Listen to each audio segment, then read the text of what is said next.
I mean, he was very specific. By this time, all the injured men had been taken aboard the rescue ships. I remember being hauled up into that helicopter in a basket that had been wrapped tightly around me from head to toe. The corpsman, not knowing which end was up, sat on my head all the way back.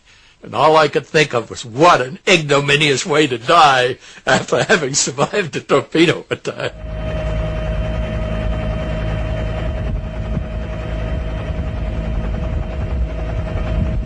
They took the wounded and the dead off and took them to the USS America, where we were then taken into their hospital area. That was when the Navy and the might of the United States Navy was really with us. Up until then, it hadn't been.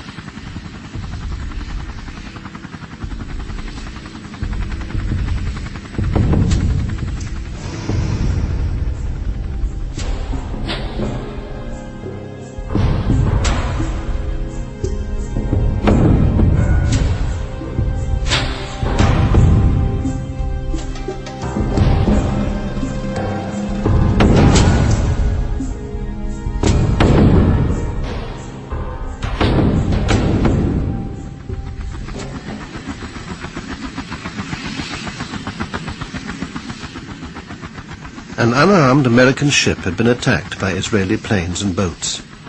34 sailors were dead, and the US had done nothing to help. For the first time in 35 years, we can explain why. The theories cast light on the tangled web of American-Israeli relations. Some people suspect the ship might have been overhearing information on Israeli operations in the Sinai. I think they intended to attack the ship. Exactly why they wanted to, I'm not sure. They may have felt we were, with the Liberty, we were listening into some conversations and other things that were going on that they didn't want us to know about. And they had been engaged in some pretty outlandish stuff in the course of the war. And I didn't think they wanted us to know all the detail of that.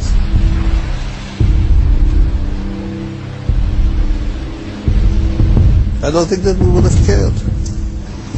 America was not an enemy. There was nothing they could in any way involve us, threaten us, concern us. No. I don't even know what were the task of the Liberty. What their purpose? To find out how the war was going on? I don't know.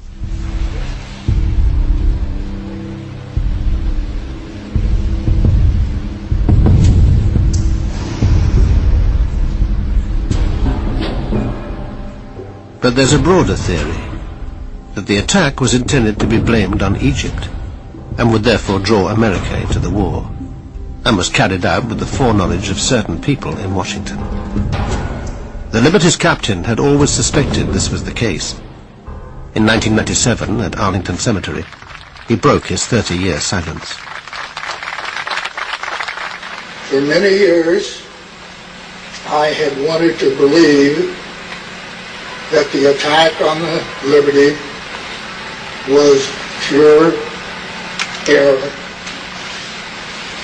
It appears to me that it was not a pure case of mistaken identity. I think that it's about time that the State of Israel and the United States government provide the crew members of the Liberty and the rest of the American people the facts of what happened and why it came about that the Liberty was attacked 30 years ago today. Less than 2 years later, McGonigal himself would be buried at Arlington.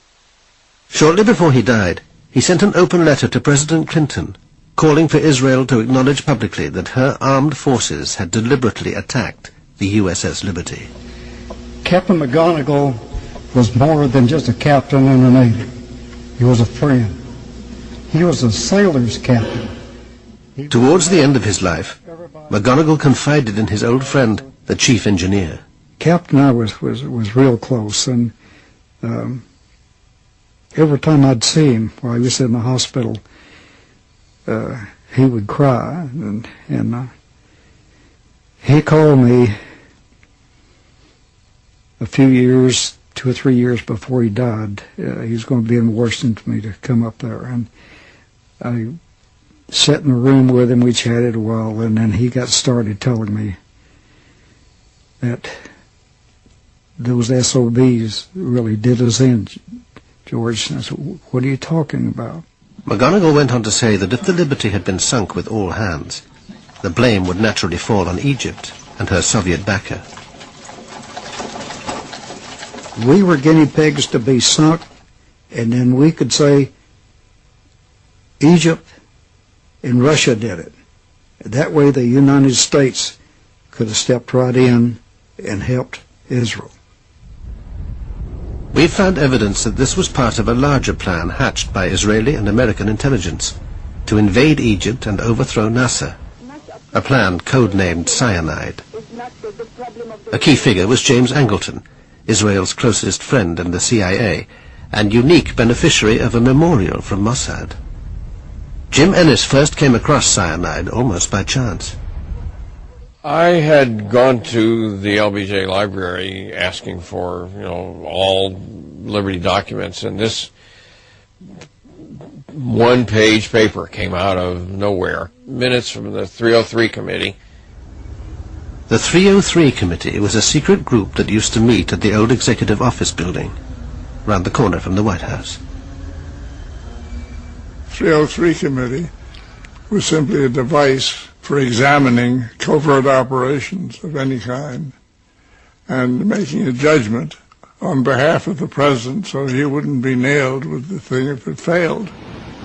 Here in April 1967, the committee met to discuss a sensitive Defense Department project. It would involve the Liberty with a highly risky submarine operation to help Israel. Scribbled on the minutes is a note: submarine within UAR waters, another term for Egypt.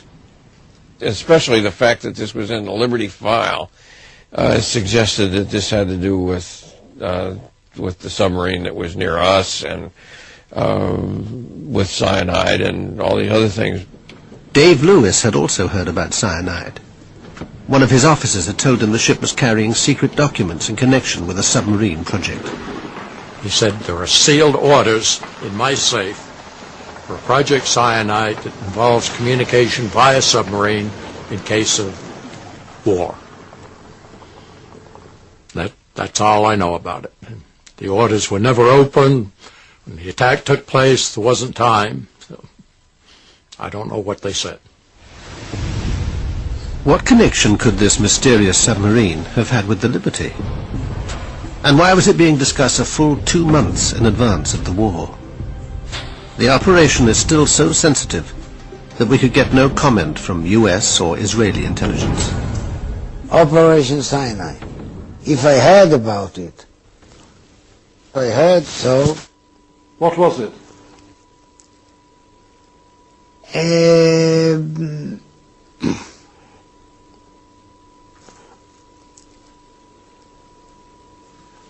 I suggest we stop the interview here. What do you say?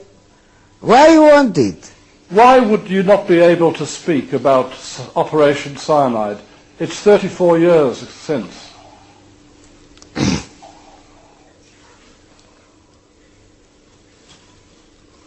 Signature and loyalty to my country. Is it very sensitive? I am built so, and I know exactly what I am able to tell you, and I know exactly where I stop. And here I stop.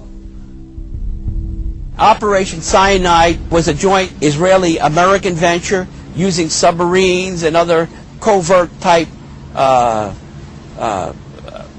intelligence gathering efforts against the UAR. But that has a logical explanation.